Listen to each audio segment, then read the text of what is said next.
Good evening and welcome to Boo Many Movies, the podcast where we discuss DVDs, Blu-rays, and even the occasional VHS tape. I'm your host, Halcula, and with me here today is Mr. Bamason. Ooh. I have no words. That was genuinely a great intro. Thank you. Well, it's the Halloween season. It's only October. Well, actually, it's not. We're recording this still in September, technically. But by the time this episode comes out, it'll be October. In my mind, it's been October for like the past 15 days. Yeah, no, that's true, because we've been watching some horror films recently, so It makes sense. Something just possessed me to start watching early, I guess. Well, hey. Speaking of possession, Bamason, talk to me about Talk to Me. This is a movie you wanted to talk about. I forgot to take notes when watching it, so please, you start things off with Talk to Me. All right, well, please. Talk to Me was directed by the guys behind Raka Raka, the YouTube channel. I used to watch them when I was a kid. Like, I remember seeing the Ronald McDonald videos they used to make, and they used to scare the shit out of me because they were really fucking gory. Like even for today's YouTube, their stuff is still kind of shocking. Yeah. I mean, you could get away with a lot back in the day on YouTube, it feels like. I mean, yeah, but like not so much now, because we're kind of past the wild west era of the internet. Yeah, but like still, it was excessive even then. Yeah. But yeah, Talk to Me was their feature film debut, and it got a lot of hype during Sundance. And I heard about it I heard about it on Instagram, and I was just like, "Ooh, okay, I'm interested." And I saw the film during the summer, and I was thrilled by it. Like, it's nothing like groundbreaking like Hereditary or anything like that, but it's a fun Halloween treat in my opinion. Trick or treat. Yes. Yeah. So you obviously liked it a lot more than I did. Yeah. I was honestly on board with it for like the first half. I was like, yeah, this is good. I like what this is doing. I think the idea is kind of clever. I even like some of the some of the metaphors and subtleties it's going with this concept, and how it's because I mean, I don't know if this is much of a spoiler, but I feel like the whole possession thing, I kind of view it as like kind of a allegory or symbolism. It has a lot of symbolism towards like drug abuse and stuff like that. Yeah. Like how these dumbass kids are like at these parties and they're just doing this shit. They're like drinking and smoking and shit, and they're like, hey, why don't we get the embalmed hand out? Yeah, exactly. It's very reminiscent of like drug abuse, I felt. I thought that was kind of clever. And then the second half happened. I don't even know if really the second half, I feel like just it gradually got to a point where I'm like, oh, this isn't impressive anymore.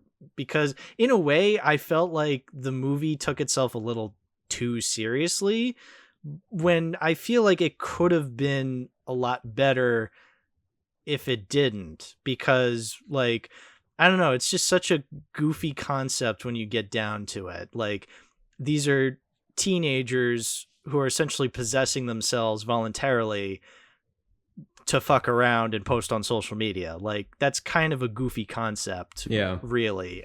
But then, like, the second half, it's just like, oh, our friend, my brother, he's been possessed, and like he's killing himself every time he gets a chance because the spirits who've infected him, they're making him kill himself. And oh, my dead mother's telling me he needs to kill himself. It's just like, okay. Yeah, some of the metaphors are kind of rushed. Like, I think the one that could have used a little bit more development was the kangaroo in the beginning. Like, yeah, I know that they're trying to draw some sort of parallel between the kangaroo and Riley, because they make the same like language of you gotta put him out of its misery or some shit. And yes. I think they could have, I don't know, developed on it a bit more, because they tried kind of the whole thing with the deer from Get Out, but they didn't really like develop on it as much as Get Out did.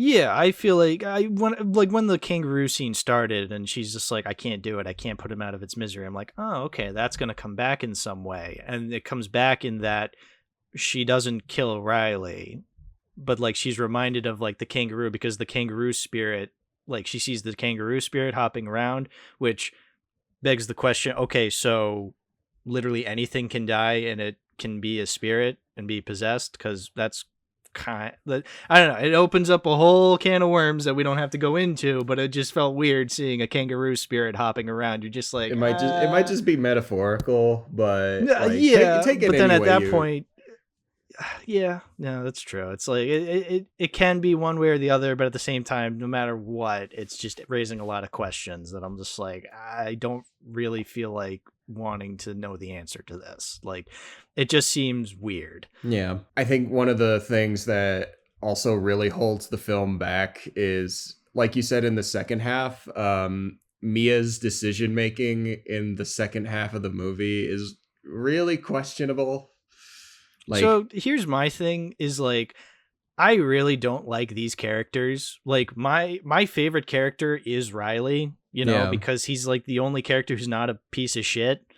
And of course he's the one who gets possessed, and like you don't see him for like the second half of the movie except for him being possessed. I don't know. It's like, okay, I get it. Like, these are dumb kids, they're dumb teenagers.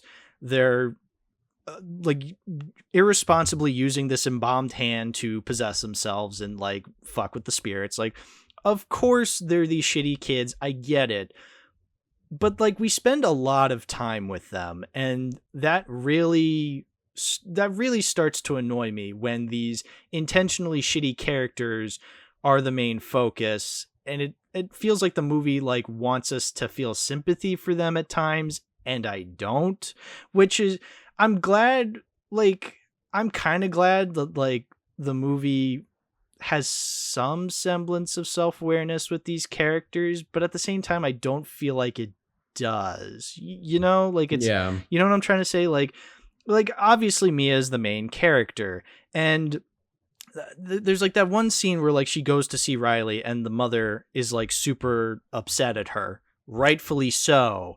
But like the movie treats that scene as like, oh, if only she knew that it wasn't Mia's fault. And I'm thinking in my head, no, wait a minute, it is Mia's fault, because she's the one who didn't stop, who actively said, don't stop the possession yet. Because remember, like, there's that rule, like, oh, it can only be 90 seconds. Yeah, or else and it starts since to Riley's fuck with younger, them. they only had to go for like 60 seconds. Yeah, I guess. I mean, again, they don't.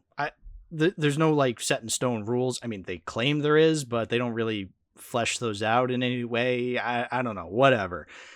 Bullshit logic. Whatever. Well, the rules themselves were. Oh, sorry. Go ahead. But no, I'm just saying. Like, it felt weird that the movie wanted us to sympathize with Mia, when in reality this was 100% her fault. And even if you want to make the argument that, honestly, I also think it's partially Jade's fault, because she's just like, Mia, this is all your fault. And you're just like, well, you are the one who initiated the party at your own house, and you're dealing with spirits. Like, it's hard to sympathize with these characters, every single one of them. I really don't feel bad for what happens to them. Yeah, like, I think it's not the rules that are the problem, because the rules are pretty solid and they keep them consistent.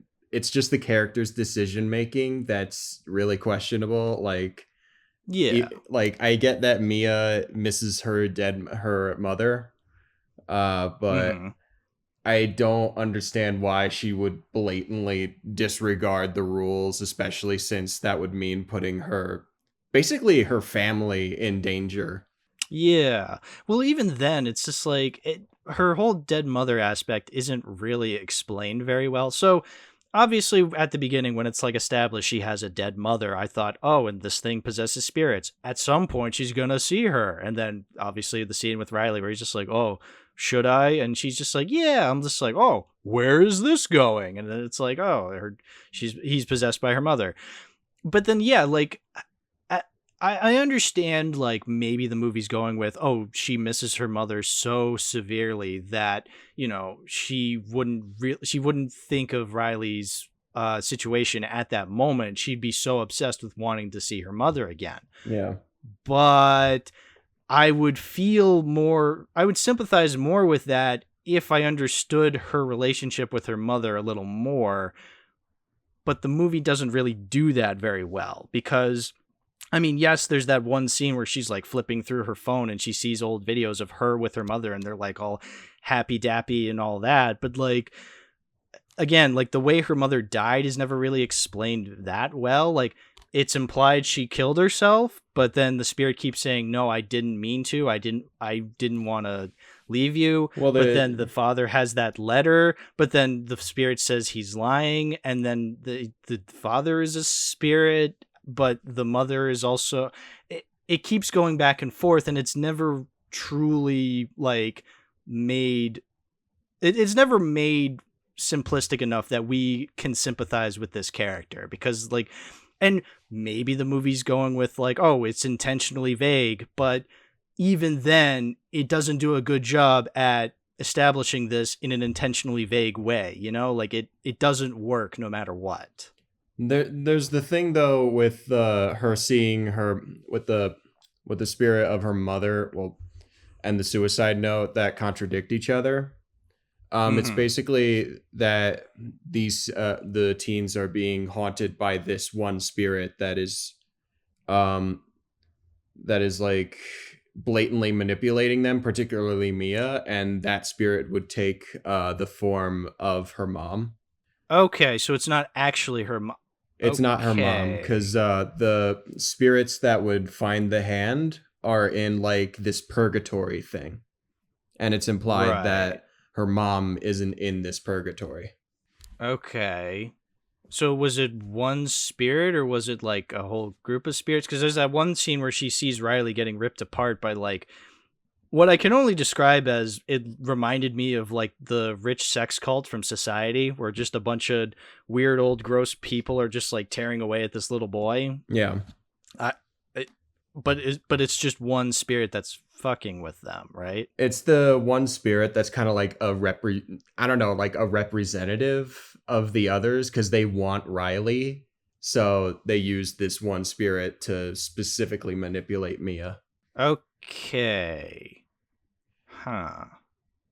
I don't know if that's because I'm stupid, because I didn't pick up on that. Even like, then, it's still kind of loose, because a lot of that information is like kind of, but not really implied. So you just kind of have to make your own interpretation on whether or not she was actually being manipulated by her mom's spirit or not. Yeah, but again, even if it's trying to be vague, I don't really feel like it's doing a particularly good job at even being vague. Like, it just feels kind of like, oh, you figure it out. But in a way that I can't, like, the movie just doesn't do a good job at establishing this, so I can't figure it out for myself. Yeah. Like, there's a difference between, like, something being intentionally vague and open-ended and just straight up not telling the audience something. Like, there's a very clear difference between those two things. Yeah. That's one thing that the movie could have benefited from, is it could have been like, it's an hour and a half. It could have been a bit longer, I guess, like, so we can kind of I don't know, not explain, but like shed a bit more light on what this is all about. I mean, I'm not entirely against the idea of it being 95 minutes. Like, I'm not opposed to longer movies or shorter movies. Like, length in movies doesn't matter to me. What matters is what fills up that time. And I don't really feel like going longer would have benefited the movie. If anything, it would have made it a lot more stretched out, because even then I felt like it was kind of stretching this concept a bit thin. If anything, I feel like it should have focused on like a specific aspect of the story. Like, I really feel like if the movie was just like kind of a bottle movie where it's just a party and all these characters are there like fucking with this hand, and that's the movie, I'm fine with that. Like, if they just stuck to that one concept, like that could have been an entire movie of just these teenagers fucking with these spirits. But like again, that was the part of the movie I actually really liked, was whenever they were doing that. But then again, in the second half, the movie kind of throws that concept away, and now it's like this drama amongst these teenagers trying to help their friend. Like, and they're going from location to location, and it's just not as entertaining anymore because the one concept I actually liked is not being explored anymore. Yeah, I hope that if this movie gets, it's pretty much confirmed that there's like a prequel in the works and a sequel for I noticed movie. that, yeah. So hopefully they explore that a little bit more in the prequels or the sequels, or hopefully this doesn't turn into a Saw where there's like 10 of them. I mean, I don't really know what else you can explore. I feel like the movie kind of wraps up. I mean, I'm not the biggest fan of where this movie goes, but at the same time, like, at least the ending kind of wraps it up in a way that makes sense, so that realistically a sequel wouldn't really make any sense. Now, first of all, a prequel makes even less sense. I saw that. It's like about like the kid who actually like stabs himself on like the first 5 minutes. First of all, yeah, the first like shot of the movie where it's like that one take through that party, that's really cool. I liked that a lot. Like, that was really interesting. It kind of got you like hooked at like, oh, where's this gonna go? But like, I don't need that explored, because like apparently like that's the plan, is like, oh, we're gonna find out what happened to these brothers. It's like, I know what happened to these brothers. One of them kills himself, the other one gets rid of the hand. Like, I don't need to explore any more than that. That seems pretty self-explanatory and all wrapped up, but yeah, whatever. As far as a sequel would go, I don't know, I guess it would have to be like completely different characters, but like, I don't see them like again, bringing Mia back at all. Like, no. Yeah, no, because again, like, her story wraps up a little forced, but at the same time, it makes sense. Like, oh, when she so she ends up killing herself because she doesn't want to kill Riley, and that somehow frees Riley from the spirits or something. I don't know. I don't actually know if they actually solve that or what. But but then she's like, dead. She's like walking around, and then like everything becomes dark, and then she sees like a light at the end of the tunnel, and it's like, I was like, oh sweet, so now she's gonna become a spirit. But then the movie kind of like stretches that out with her having her like walk slowly up to the light. She extends her hand, and it's like, yeah, guys, I get it, I know where this is going. And then she grabs the hand, and now she's a spirit that's being contacted by people who are fucking with the hand. It's like, yeah, that makes sense for this ending. Like, trim that a bit, because again, I was able to figure that out, but I guess they assumed people wouldn't figure that out. I don't know. I'm not trying to be like a pretentious film nut here who has seen movies and is just like, I could have figured it out. I'm just saying, like, that could have been the ending coming. Yeah, well, I did. Like, I'm not trying to act like a snob here, but I kind of am. But like, yeah, no, there was not a twist in this movie that I did not see coming. Like I said, the mom spirit, her seeing her mom's spirit, the whole fact that now she's a spirit at the very end. But even then, the twists that I didn't see coming, I can't really say are good twists. Like how when her dad's like knocking at the door and her mom's spirit's like, that's not your dad. Which, by the way, so if it's not her dad, if that's not her mom, why is she messing with her by making her see her dad as a spirit? Like, what sense does that make then? Like, if it was her mom, like, warning her, that makes sense. But you said that wasn't her mom, but that's also not her dad. So what is the spirit's endgame here? Like, I just realized that. Like, wait a minute, that doesn't make any sense. Well, they just kind of, like, I think the best explanation is that they're just kind of fucking with her. I guess. They kind of want her to fuck. They want to fuck with her to the point where she, like, I don't know, kills herself or kills Riley. They want to drive her insane. That's the end game. I guess. I don't know. Seems like kind of a weird end game, but I guess it's scary. I didn't find it particularly scary, but I whatever. I clearly this movie just has things I like about it, but I can't really say I fell in love with it. I will admit, unlike something like Bodies, Bodies, Bodies, which like incorporates a lot of modern slang and like phones and like Gen Z culture, I think this movie did that a lot better than something like Bodies, Bodies, Bodies. Oh yeah, because like yeah, go ahead. no, I was just gonna say, like, this is probably one of the few times like a movie incorporating Gen Z culture didn't make me cringe. Like, you know, I see these kids, they're on their phones, they're on Snapchat, like Riley's watching a KSI video at some point. Like, I don't know, I was never cringing out of my head like I would normally do when something like this would show up in a movie. I was just like, it feels natural, which I think that's a testament to the fact that the directors themselves are YouTubers. So like they know this kind of stuff a little better than say some idiot Hollywood director. Like they actually understand the culture a little better. Yeah. I'm not saying I still love seeing this in movies, but like, again, I was not annoyed by it. So I commend the movie on that. Good job. I think the best thing about the movie that really makes me like it so much is the technical aspects of it. Like that I can agree with. The camera work. Yeah. When the camera work. Yeah. When the spirits like possess them and it gets a little like Sam Raimi-esque. Like that I like. That I really like. Yeah. I love that. I love the shot of like whenever like someone gets possessed, like the camera kind of like tilts with their head like turning back. Like that looks really cool. I like that. Yeah, I also like there was this one shot where Jade's boyfriend was staying at Mia's place and they're sleeping in bed and Mia has like a dream and she like walks off of the bed in like this really trippy way. And I was just like, okay, that was really cool. That was really cool. You're right. No, I love that shot. That was a great shot. I remember that. That I was like, when I was watching it, I'm just like, whoa, that was cool.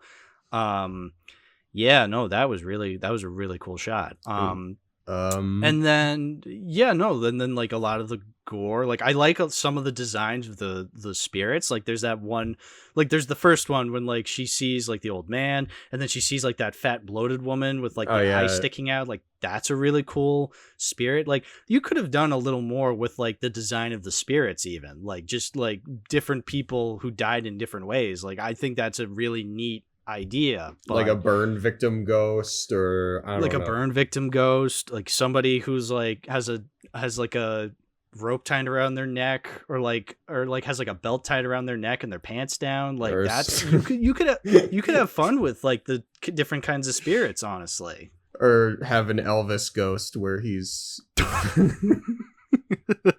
you can have an Elvis ghost. You can have like an Elvis impersonator ghost. Imagine being possessed by Elvis. That would be really fun. That like, again, like this sounds like a really cool idea for like, again, if it was just those teenagers like fucking around with this hand at a party and that was the movie, honestly, you could do a lot with that. That sounds like a lot of fun. But again, it chose to focus more on like these characters and the effects of the hand, which fine, but like, I don't know, make these characters a little better, I would say. Like maybe a little less shitty then, you know, like a little smarter. I don't know, like go either way with it. I feel like there's something in there that could have made this a little better, but yeah, clearly I'm in the minority because a lot of people really like this movie, so it's just a me thing, obviously. The characterization definitely could have used a lot of work, but mostly everything around the movie mostly works for me. Sure. Yeah, no, I agree. I think a lot of the technical aspects are very cool. Like, I think I will never get the shot where Riley's trying to get his own eye out and he's like banging his head on the on the fireplace and the table. Like I will never get that out of my head. That was really effective, because especially since I hate like eye shit. Yeah, that makes sense.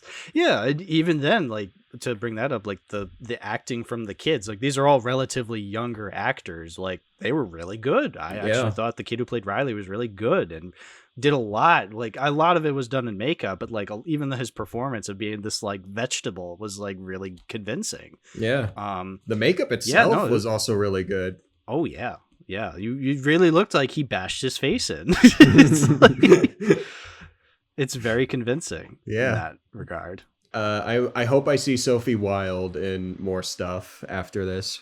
That would be interesting. Yeah, I'd like to see her in more stuff. Yeah, I'd like to see these actors try something like beyond this. I don't want to like, even though I didn't like the movie, I don't want to like tell people like, oh, you shouldn't act. Like, I think these people like, I want to see that Riley kid in more stuff. I think Yeah, he me could too. be really cool. I know Like, that yeah. the actor, they're non-binary, so I don't know if to go with actress or actor. Oh yeah. I forget their name, but like, yeah, they and the like the big dude, like they're the ones who are like controlling the parties. Yeah. The actor who plays Haley, they're Haley, gonna be that's what it in. was. Haley They're and gonna be in Joss. the. I believe they're gonna be in the Thunderbolts, which oof, What the fuck is the Thunderbolts? some sort of Marvel thing. Oh, It's the one with like it's like the one with Florence Pugh and Harrison Ford. Oh, it's the lame Avengers. It's that it's the movie. lame Avengers. Apparently they're gonna be in it. Whoa, So, great! Moving up in the world. oh. Well, I'm sure Marvel will do just fine with it. After all, Phase 4 was. Oh no. Oh no. Well. Oh well. At least they were in Talk to Me, so they Yeah. were in something that people liked. That's good. And they're good. And Yeah, no, they're a good actor. Yeah, actor. Yeah, I'd like to see more of these actors and stuff. I mean, the mother was played by Miranda Otto, who was in Lord of she the was Rings, in right? Lord of the Rings. So that was really cool. She was also in Annabelle Creation and The I best Annabelle movie. Frankenstein. Oh no! Uh, Oh right, that was the one with David F. Sandberg as the director. That's right. Yeah. I remember that. Well, she was in Talk to Me. Talk to Me was good. Yeah. Better. Wasn't great, but it was better than the other movies she's been in. Yeah. Besides Lord of the Rings. That was the point I was trying to make. Okay. Yeah. Is there anything else you have to say about Talk to Me? Not really. No. Okay. Well, you know what? I'm glad I watched it, even though I wasn't the biggest fan of it. I'm glad I was able to watch it. It was not the worst A24 horror movie I've seen. I thought it was fine for what it was. I just wasn't that impressed by it. But I'm glad people are liking it. I'm curious to see what these directors do next. Apparently, it's all Talk to Me stuff, which I probably won't see, but apparently they're doing a Street Fighter movie. That could be fun. I'm very interested in that because, like, if you look at their channel on Raka Raka, their fight choreography is like, they do like fight choreography that's like really impressive. Yeah, so I would sooner see their Street Fighter movie over their Talk to Me prequels and sequels. So Yeah. please make the Street Fighter movie first, please. Hopefully with the SAG-AFTRA thing, hopefully that'll happen soon. Yeah, hopefully. But yeah, before we get into the next movie, let's tie it into the podcast. Bamason, do you want to own this in your collection someday? Maybe. Okay. I saw a bundle that included like a replica of the hand, which would be an interesting conversation starter. That sounds expensive. Yeah, it is. But I mean, hey, it's a cool prop from the movie. I'm sure A24 wants to sell the shit out of that. I know that they made the hand into like a party hand, like a bong or a candle. Oh, that's funny. Because of course they did. Oh, that's cool. But yeah, I don't think I want to add this to the collection. Would I ever see it again? I suppose, but not out of my own volition. I'm perfectly fine with leaving this at a once and done for now. I wouldn't be opposed to seeing it again. I just can't see it happening anytime near the future. Yeah. I'll probably watch it every Halloween from now on. That's cool. Yeah, tradition. Well, speaking of tradition, there's a tradition that we hold up on this show where we talk about movies from my collection. So let's get into the second movie of our episode, that being The Exorcist. Hey, it's another possession movie. It's like we did that on purpose or something. Suspicious. The Shrexorcist. The Shrexorcist. But anyway, so I'm glad we talked about Talk to Me. And I'm glad we were able to talk about I'm glad that, let me start over. I'm glad we talked about Talk to Me. And I'm glad because of that, because then now we can talk about The Exorcist, which is another possession movie.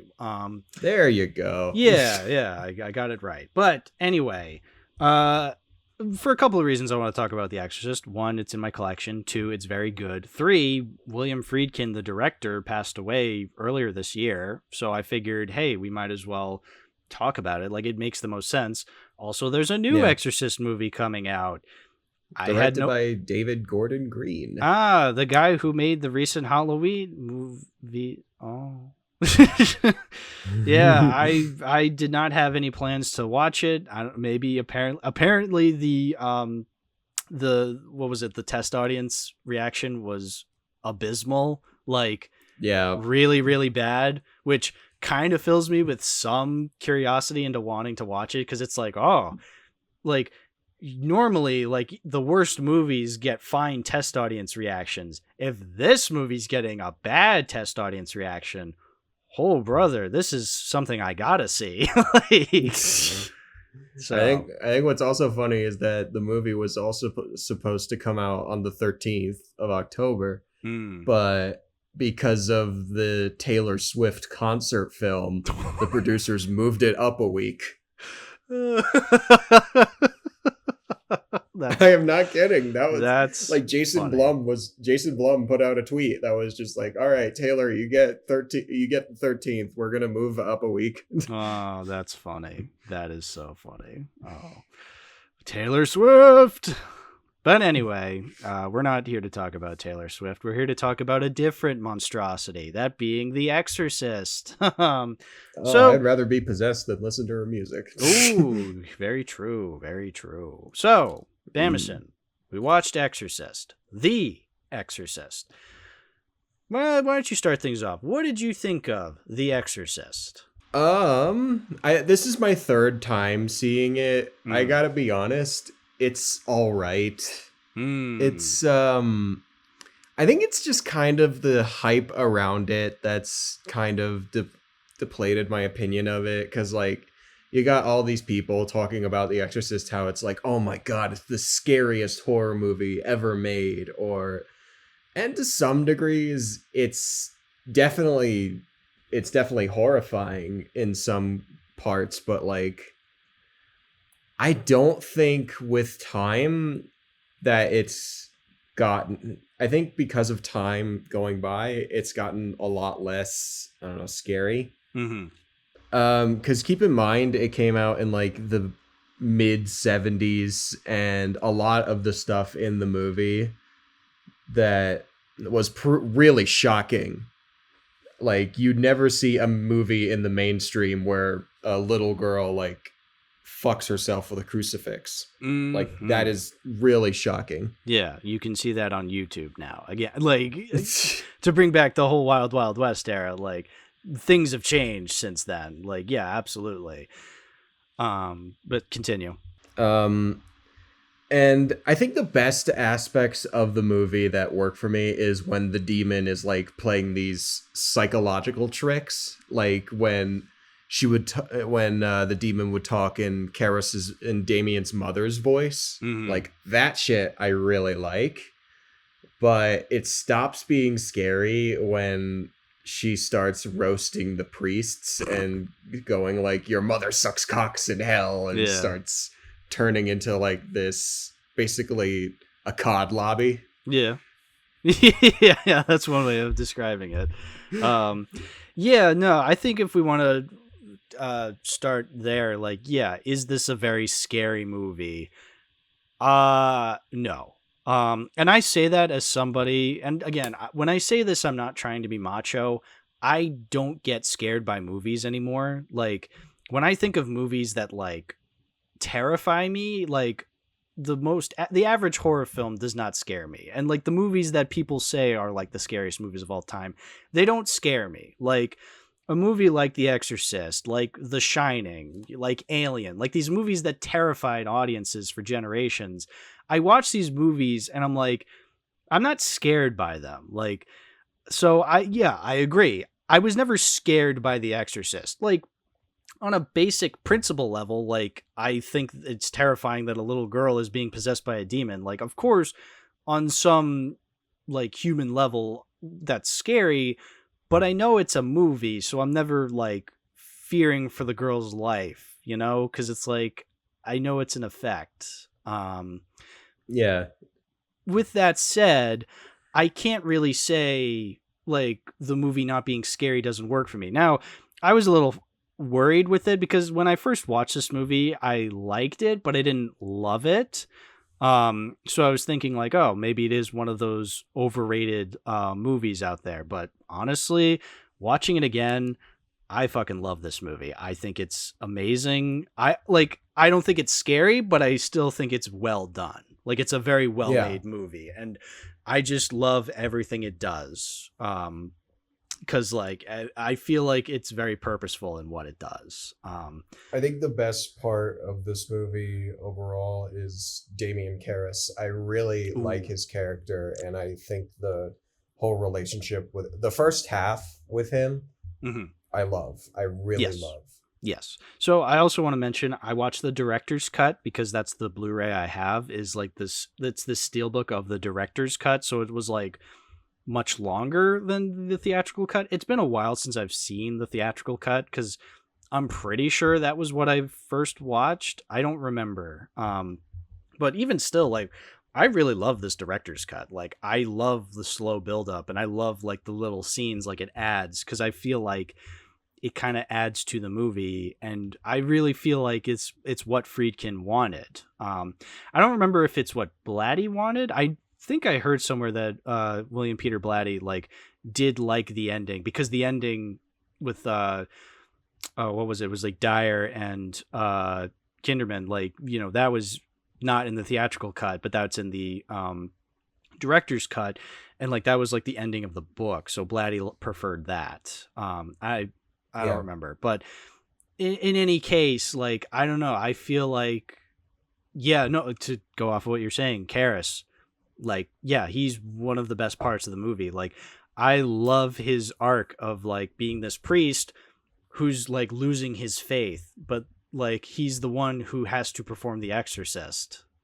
He has to perform the exorcism on this little girl. Like, that's such a very interesting concept, I think. And I love all the scenes of him just like questioning his faith. Like, a lot of it is done the guilt the guilt he feels, the guilt of like losing his mom. I love his dream sequence where he's like in New York and he sees his mom and she's like walking down the subway, standing by the subway. Yeah, and he's like trying to get to her. It's very dreamlike. I love that shit. I love dream sequences that feel very dreamlike, like in a way that seems like it would be a dream you would be having. Like, I love that shit in movies. And when the demon kind of like teases him about his mother, like the line that's like, your mother's in here with us, would you like to leave a message? Like, I love that shit. That's really good. It's very good. Very, very good. I think it's a very interesting aspect, seeing this character like kind of question his faith. I also really like Father Merrin, Max von Sydow, in this movie, who, I mean, we all know, was 44 when this movie was made, and he looks like he's 90 because the makeup is oh so good. Like, really? He was 40? Oh, you didn't know? Yeah, no, that's Max von Sydow. No, I didn't know that. So Max von Sydow, oh my God. Max von Sydow was an actor. He died. He's dead now. He died in like 2020. But yeah, no, he was 44 during the filming of this movie. They just covered him in all this makeup, and he's like giving this like decrepit performance of being like this 90-year-old. Like it's so It's like, cool whenever like these older movies have really convincing makeup. Like I always thought Christopher Lloyd really was an old man in Back to the Future, but no, like that's makeup. And then Marlon Brando in The Godfather, that's makeup. Like he doesn't actually look like that. It's just it really impresses you when like this old makeup looks so convincing. And it's not even just the makeup, it's also the performance that the actors are given. Like, and that's the thing, Max von Sydow is so convincing as like this old man, and he really did look like that when he eventually became of that age. Like he looked like, it's fucking weird. Yeah. Like, you compare him to Exorcist and then like Star Wars The Force Awakens, they look almost the same. Yeah, even though they're like 40 years apart. Yeah, no, that's really, really cool how like it just looks so convincing. But again, it's also the performance. Like he's walking around, he's like looks like he's struggling to keep up. Like there's that scene in the bathroom where he's like taking the pills and his like hand is shaking because he's like this decrepit old priest. Yeah, no, it's really, really cool. It's just such a convincing performance. Linda Blair's performance is definitely a highlight too. I agree. Like that honestly goes without saying, because like it must be really hard to direct a child as well as be a child in a horror movie. Mm-hmm. Like, especially since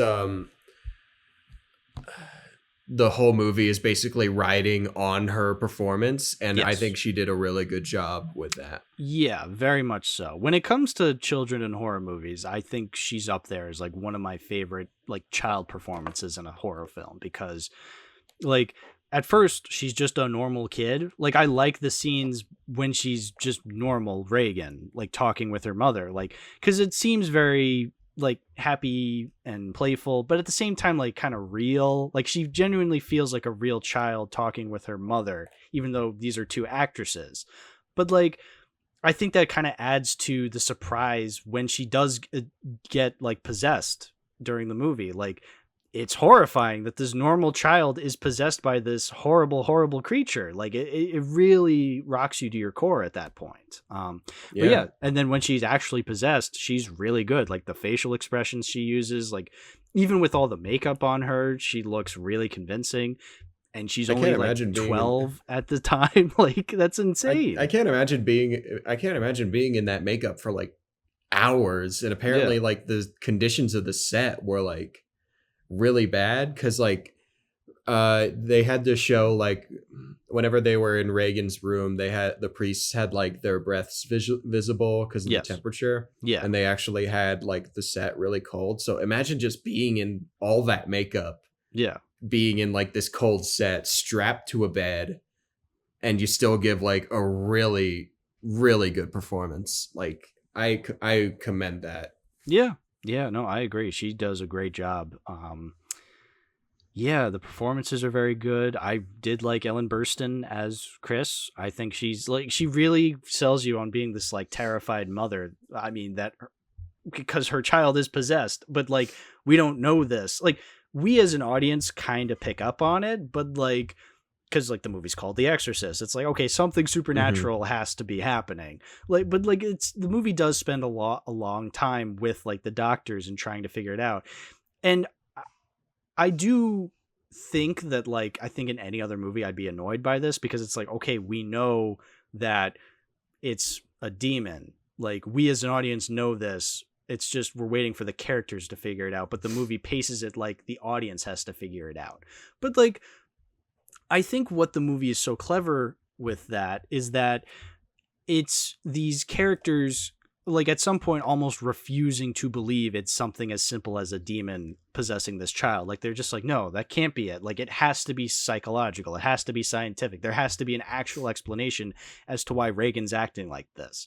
And so as they get more and more desperate, then they're just like, all right, let's bring in the priests. We're going to have an exorcism. Like that's what, like, again, that's why the exorcism isn't until like the last 30 minutes, because the movie's not really about the exorcism.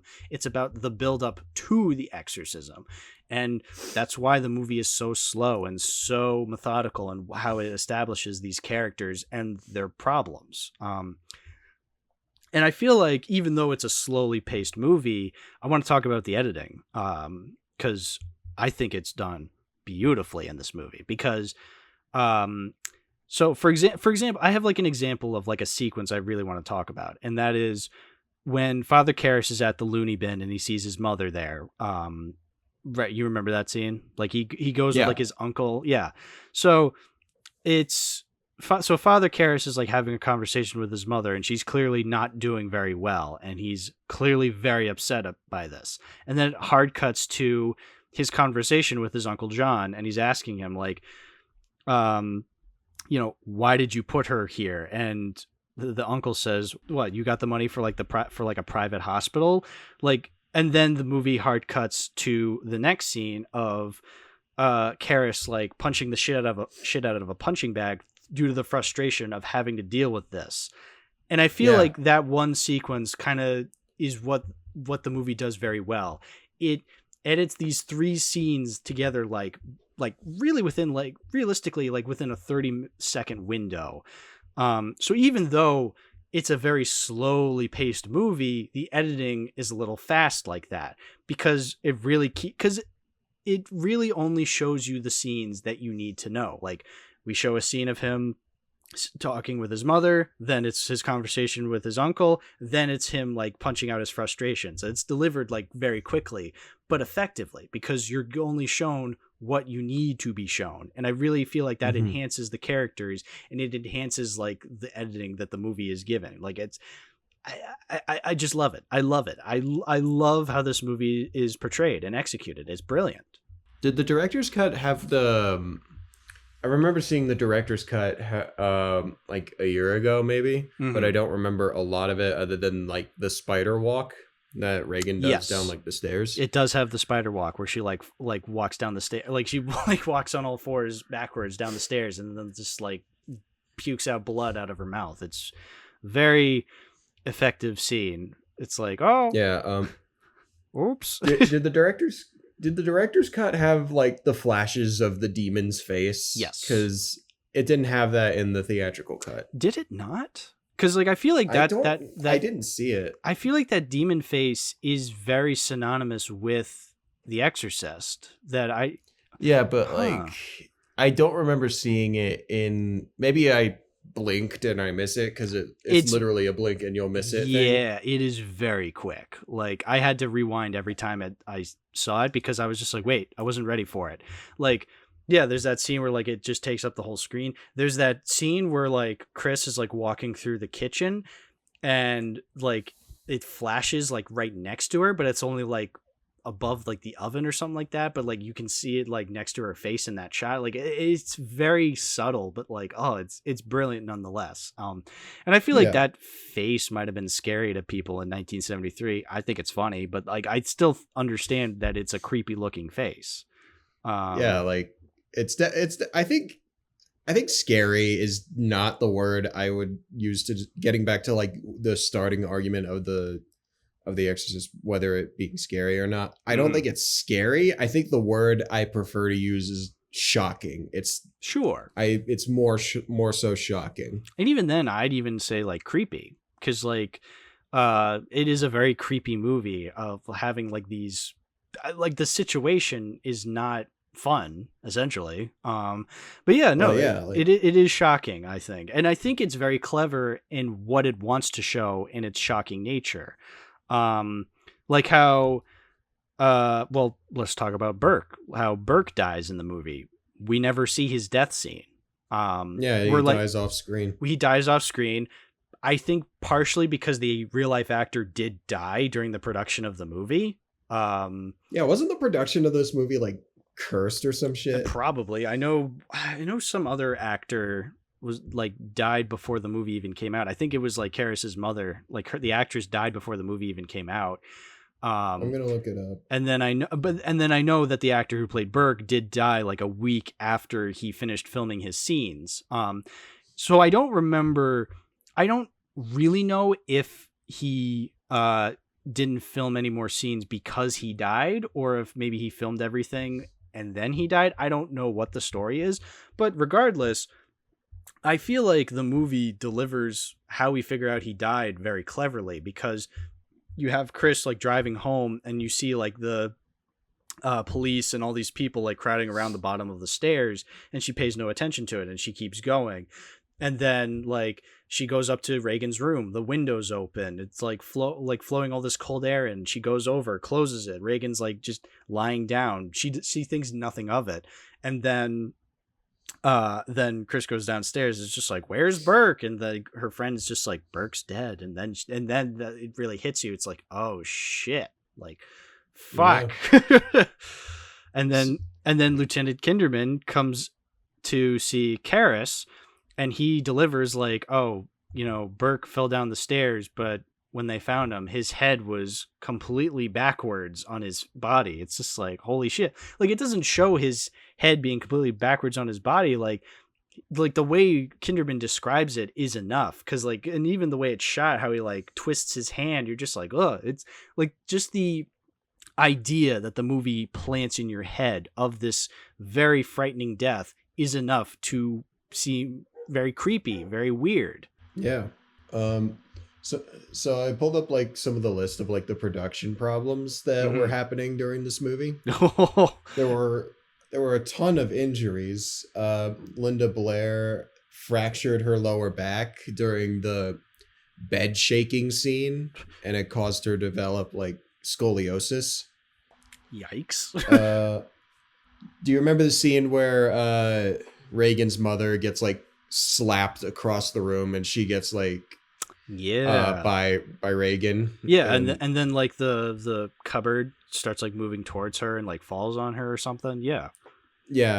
When she gets knocked onto the ground by Reagan, she what's the actress's name again? Ellen Burstyn, right? is she plays Chris.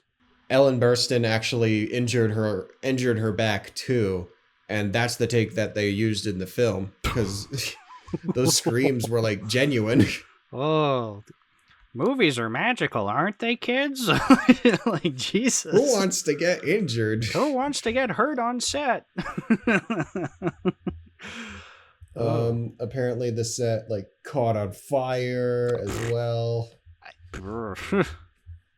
Yeah, it was bad. Yeah, no, this sounds rough. That just makes the final product all the more amazing, that like even through all these issues, the movie still ends up being great. Like that's just a testament to how good the actual movie is. Yeah. I want to talk a little bit about Lieutenant Kinderman. I really like this character. I think he's kind of fun. I like how I relate to him because he likes movies a lot. But I like how it's not just a one-off line, how he's like talking to Karras. He's like, I like going to the movie theater. He the guy? That's the guy that talked to Karras while Karras was on like the courtyard, right? So Kinderman is he's the lieutenant. He's the guy who's like investigating the death of Burke and like trying to figure out what the hell is going on. Yeah, and he's later the main character in Exorcist 3. He's later the main character in Exorcist 3, played by George C. Scott. Yes. I like his character a lot in this movie. How he's just like kind of a movie geek, and I like how it's not.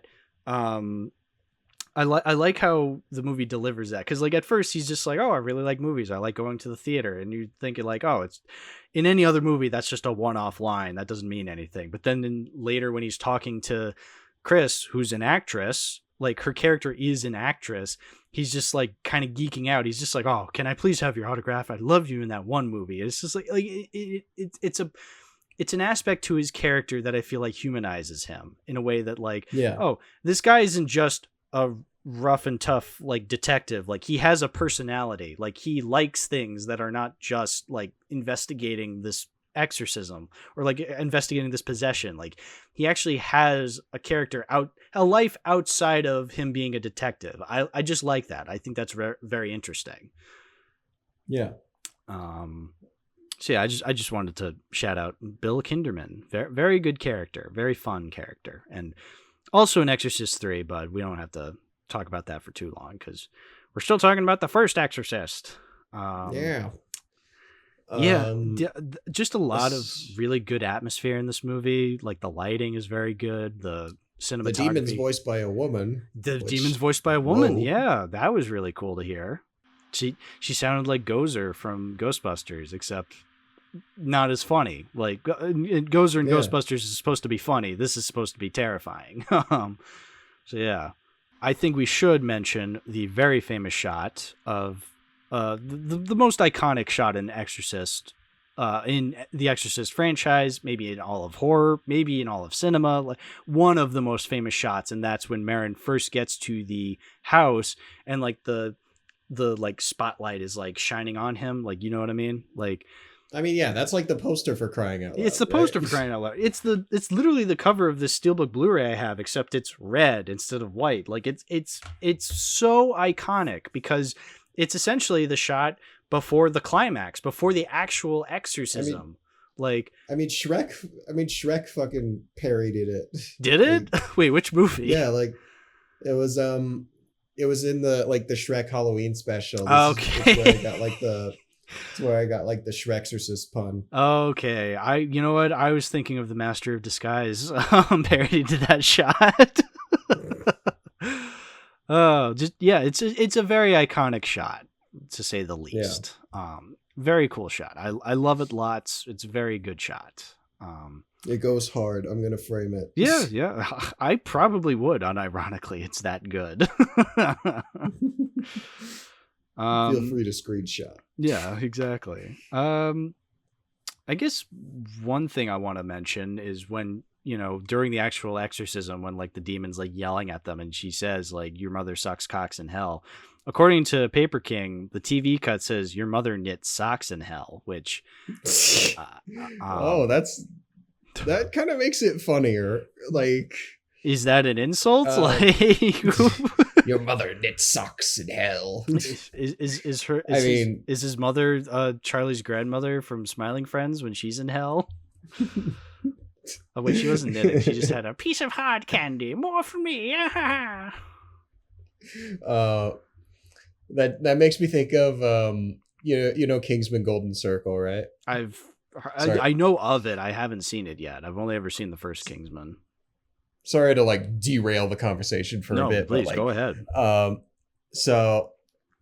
I saw the movie in theaters when it came out, and there was a scene in a bar where they were meeting a bunch of like cowboys, and a bunch of them were like surrounding them, and one of them said like "suck my southern dick" or some shit. Yeah.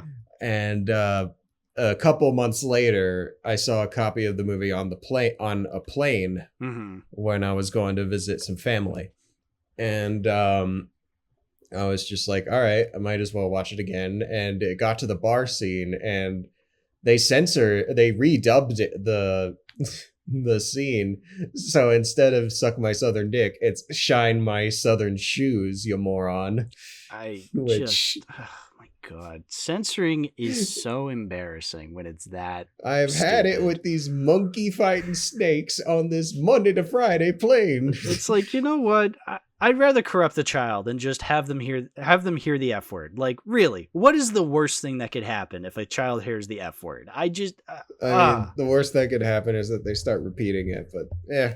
Oh, well, it's a word. Sure. Fuck's sake, MPAA. I hate them so much. Whatever. We can show whatever we want as long as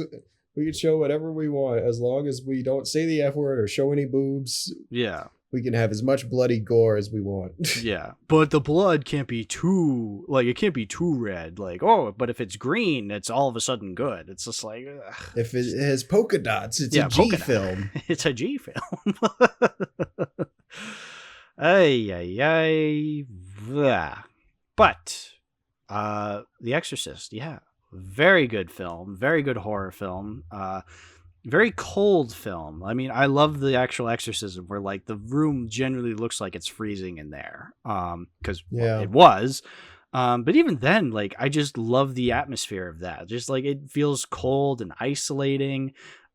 there's this one shot where like Reagan does like this weird tongue thing, and I was like, Oh really yeah, where she that was probably one of the parts I was freaked out the most, but also fascinated by the most, because it looked like an effect, but I'm just like, how did she do that? Like the tongue looked longer than what her actual tongue would have probably realistically been. Like, I don't know. I was just thinking about that. Like, how did they does do she have that? like did they make like a prop tongue, or does Linda Blair have like a venom tongue? I don't know. Like it blew me away. I'm just like, whoa, like what a shot. Like, I don't know. Like, that's the thing, is like this movie just has so many impressive things about it that, like, yeah, the even the tongue, like her flipping her tongue was like impressing me. Like, that's how impressive this movie is.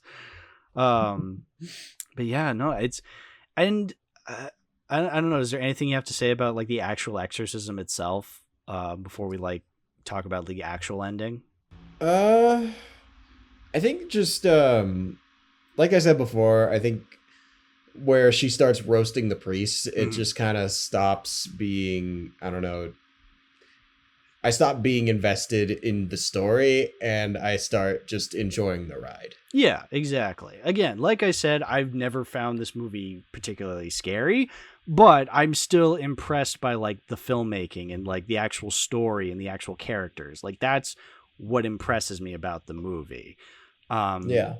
And so then, yeah, when Father Karras like sacrifices himself, like, even though I don't think it's scary, I think it's satisfying, because like he's being this selfless guy, like, whether he doesn't really know Reagan, like, I don't, like, he never really knows Reagan, but like he's still willing to sacrifice himself just to save her. And so that's when he's just like, take me instead. The demon possesses him, and that's when he jumps out the window, falls down the huge flight of stairs that look like the Joker stairs, but but like he falls down the huge stairs, and then he dies essentially. Well, if you watched Exorcist 3, technically he doesn't die, but that's a whole other conversation. But within the context of this film, he sacrifices himself for a noble cause, and I feel like that is a great way to end his character arc of him like questioning his faith. So it just bookends itself very brilliantly in that case. And then if we're going off the director's cut ending, so in the theatrical ending, it just ends with, in with both ends, body. Does it really end with that? I thought it ends with, it ends with Reagan like saying she doesn't remember any of it, which I thought, like, I know that in the director's cut they show like Reagan like leaving the house, right? Yes, they do show that in the director's cut. It's just the director's cut kind of keeps going after Reagan leaves, because it shows Father Dyer and Kinderman like kind of talking to each other, and like it kind of establishes their friendship, and like to kind of show that like, oh, yes, Father Karras is gone, and like this whole ordeal ended with bloodshed and like this little girl being traumatized and this family being traumatized forever now, but like these two guys met each other and became good long friends, like, and they're just like, these two, they're going to the cinema. Yeah, they're going to go to the cinema. Like, yeah, no, that's a very nice ending. And again, because I really like Kinderman as a character, and Father Dyer I think is pretty fun, like it's a very nice ending to a horrific movie. So like I know people don't like that as an ending. They're just like, no, it needs to be miserable. But like, I don't know. I don't mind it. I think it's a very nice ending, and I think it makes sense still within the context of the movie. And it's the ending that William Peter Blatty and Friedkin like the most. And so, I tend to trust them more so with the Exorcist movies than John Borman, who made the second movie. So why don't we talk about those? Well, one thing I just want to mention with The Exorcist is it was produced by Noel Marshall. You remember him? Name doesn't ring a bell. Oh, if he doesn't ring a bell, his movie does. He directed Roar. Oh, oh shit. The Oh No, It All Went Wrong and Lions movie. Oh. Yeah, he produced The Exorcist. That's why he had all that money, was because he produced The Exorcist, and made a lot of money off of The Exorcist. So he was like, oh, now I'm going to make my lion movie. Oh, no, my family's in danger. Oh, no, I'm being mauled to death. Yeah. So I just wanted to mention that because like what I was watching when the credits started rolling and it said produced by Noel Marshall, I was just like, oh shit, right, he did this. So, but yeah, speaking of Exorcist 2, I watched Exorcists 2 and 3, and boy howdy, they could not be more opposites of each other, let me tell you, when it comes to like artsy exorcist films. So I would not describe the first Exorcist as like an artsy film, whereas I would describe 2 and 3 as very artsy, very, I don't really want to say pretentious because that more so applies to the second movie. The third one you could argue is pretentious, but like in a way that I like it's Holy Mountain pretentious. Like, yes, it's very much full of itself and its allegories and symbolism, but I really feel like there's intent behind that. Whereas in the second movie, it's just weird shit for weird shit. Is it like men? Is it like men in that way? Yeah, I guess I could describe it as kind of men-ish, where it's like, yeah, you're just doing these shocking things for the sake of being shocking. I was a little more impressed by the shocking nature of Men more so than this, but that's just because, you know, in Men, a guy births himself, whereas here, it's just locusts and James Earl Jones roaring at the camera and the music going like, it's like, I get it, man. Like it's bad pretentious, the second movie. And worst of all, it's so boring. Like I don't mind super like allegorical and like artsy films, but like be interesting then. Like have my attention held the entire time. Like that's not this movie. Like Exorcist 2 is so boring cuz nothing happens in the movie. It is so full of itself and so meandering and miserable. Exorcist 2 is the movie that won't movie. Yeah, exactly. But like I just want to also mention, like I want to tell the quote that William Friedkin said to describe the movie. It's my review on Letterboxd, but I just want to say it out loud. So if you please, let me say it. I was at Technicolor and a guy said, "We just finished a print of Exorcist 2. Do you want to have a look at it?" And I looked at half an hour of it, and I thought it was as bad as seeing a traffic accident in the street. It was horrible. It's just a stupid mess made by a dumb guy, John Borman by name, somebody who should be nameless, but in this case should be named. Scurrilous, a horrible picture.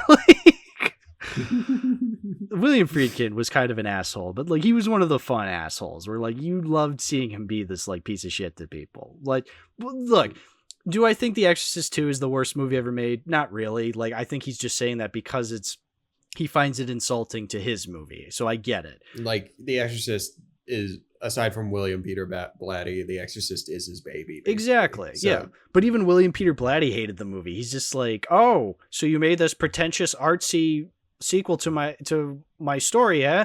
Well, I'm gonna do the exact same thing except good. And then he did, because Exorcist 3 is a very artsy sequel to The Exorcist, but good. Like, so yeah, like I think it's weird how like you have to, when you're telling people about like the Exorcist movies, you have to say, oh, 3 is good, don't watch 2 though.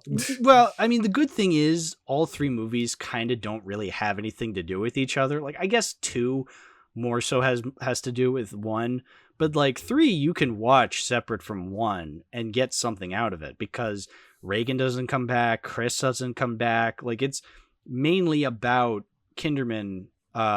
It's basically about Kinderman. This time played by George C. Scott, because I think the original actor of Kinderman like died, like I think a couple years after The Exorcist, if I'm not mistaken. Like he died sooner after. Yeah, so he died in 1976. Lee J. Cobb, the actor who played Kinderman, in the first movie. In the third one, he's played by George C. Scott, who died in 1999, but was alive in 1990 to play Kinderman. Yeah, no, he was great. I really liked Exorcist 3. I know I really only watched it because I knew you'd probably want to mention it while we were talking about the first Exorcist. So we don't have to go into too much detail, but is there anything you want to say about Exorcist 3? I think I prefer Exorcist 3 to the original, because it has more of those elements from The Exorcist that I like and kind of doubles down on it. I mentioned this in my Letterboxd review, but like the whole psychological aspect of the demon kind of taunting you.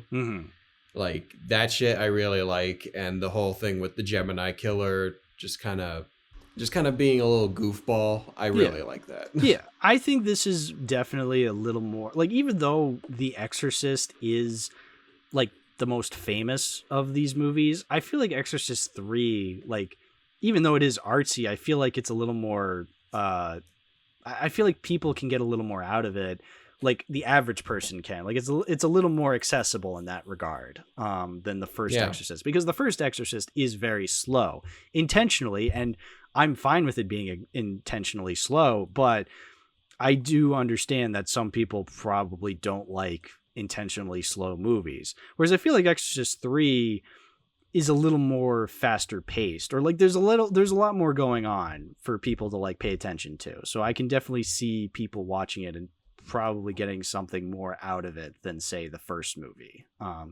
I still very much prefer the first movie. I like the intentional slowness to it. I liked Exorcist 3 a lot. I would love to own it and talk about it someday on the podcast in way more detail.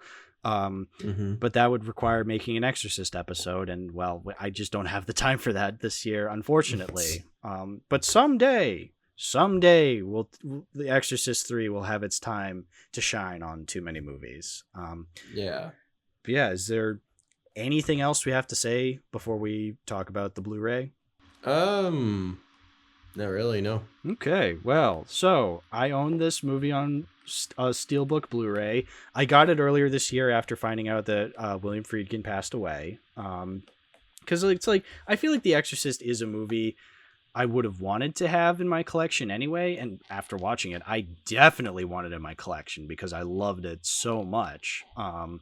So I'm glad I finally have a Friedkin film in my collection. I'd like to own The French Connection at some point. I just need to find the proper release of it, because I know Disney like censored it at some point, and so like I need to be careful with what Blu-ray I own French Connection on. But I need to watch The French Connection. It's pretty good from what I remember. I think I would prefer The Exorcist over French Connection. I don't know. I just get a lot more out of The Exorcist. It's been a couple of years since I've seen French Connection, to be fair. So yeah. I'm sure it's due for a rewatch, but I'm just glad I've rewatched The Exorcist. I'm glad I owned it on this nice steelbook. It is the director's cut. It is only the director's cut, which I'm a little annoyed at, because like, I mean, I love the director's cut. It's just that, I don't know, I like having the option to also watch the theatrical cut. Like, I like having options when it comes to watching different versions of different movies. So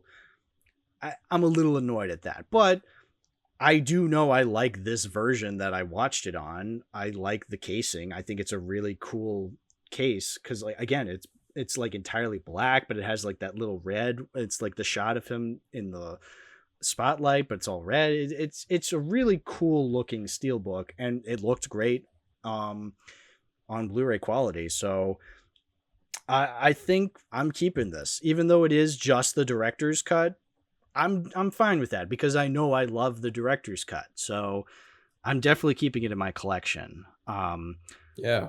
What would you say your final decision on The Exorcist? Would you ever add it to your collection?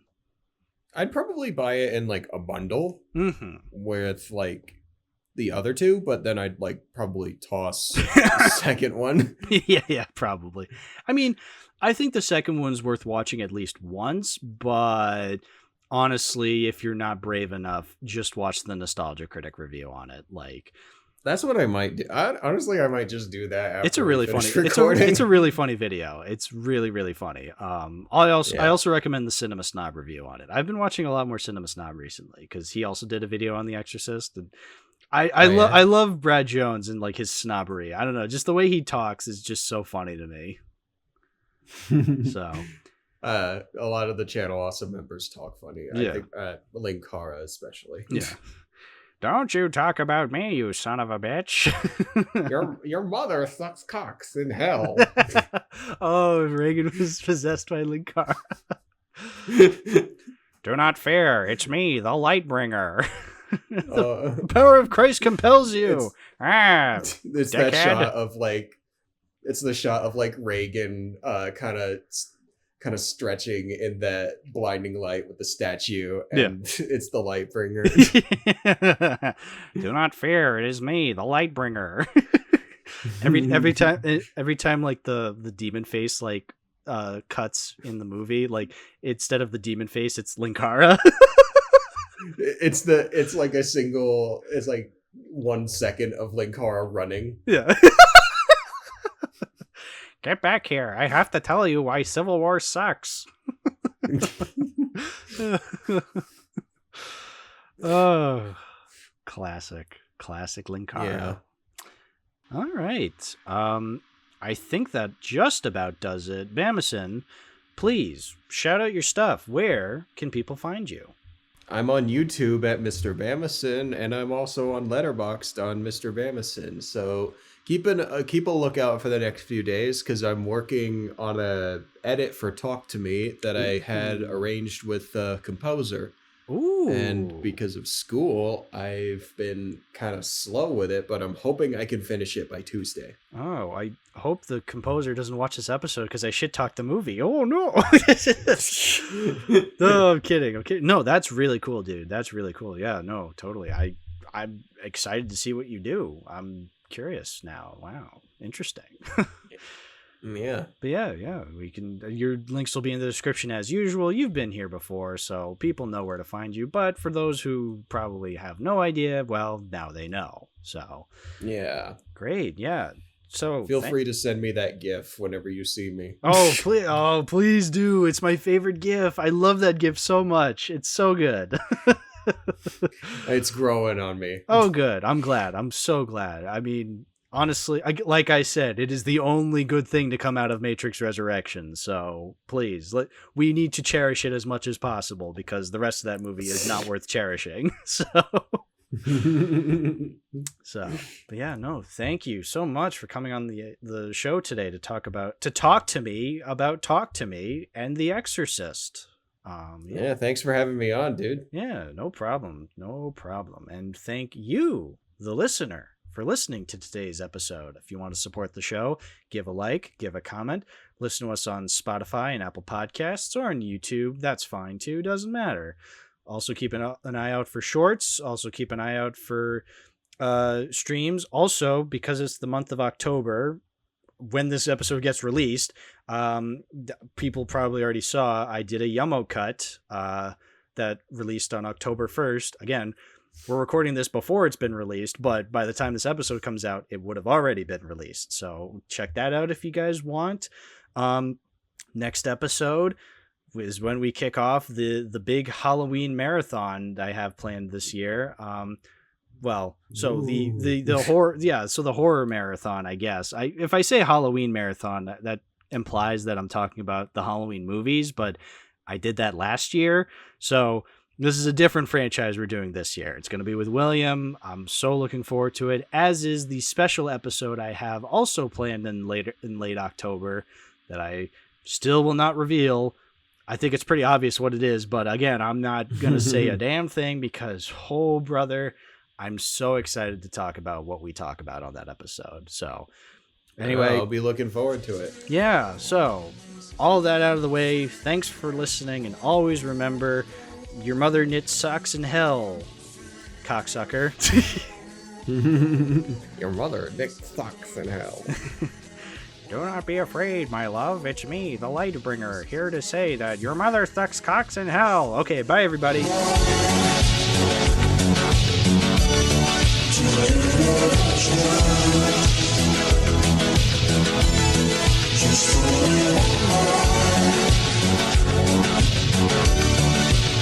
Just